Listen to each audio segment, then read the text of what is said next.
Chapter 13. Springing the Trap. Odysseus was woken by the sun shining onto his face. Already the suitors were gathered, feasting and drinking. He got up to his feet and made his way to the hall. He stepped onto the threshold stone, lifted the latch, and pushed the door open. He went from table to table, his arms outstretched, begging for food.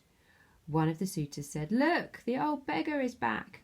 "Old man, come here," said another. "Have some wine." He offered a cup of wine. The beggar walked over, but as he reached to take it, the suitor drew back his head and tipped the wine all over the old man's head. Old man, have a piece of meat," said another suitor. He picked up the shin bone of an ox and hurled it at the beggar, striking him on the forehead so that the red blood trickled down with the red wine.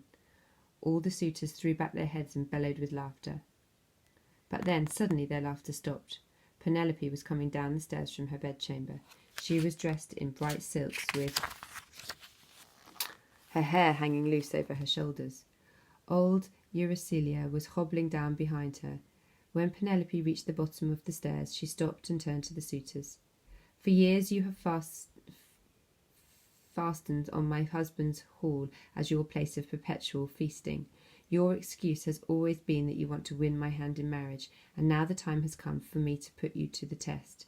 She reached across and took the bow from its wooden peg on the hall.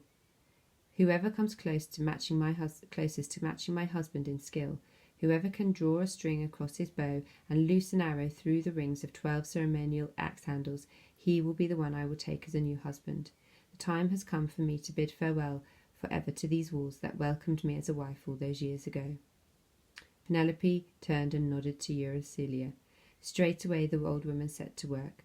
She took the 12 axes from the wall. She set them one behind the other, the blades to the ground, the handles pointing upwards, the rings in a row, just as she remembered Odysseus doing all those years before.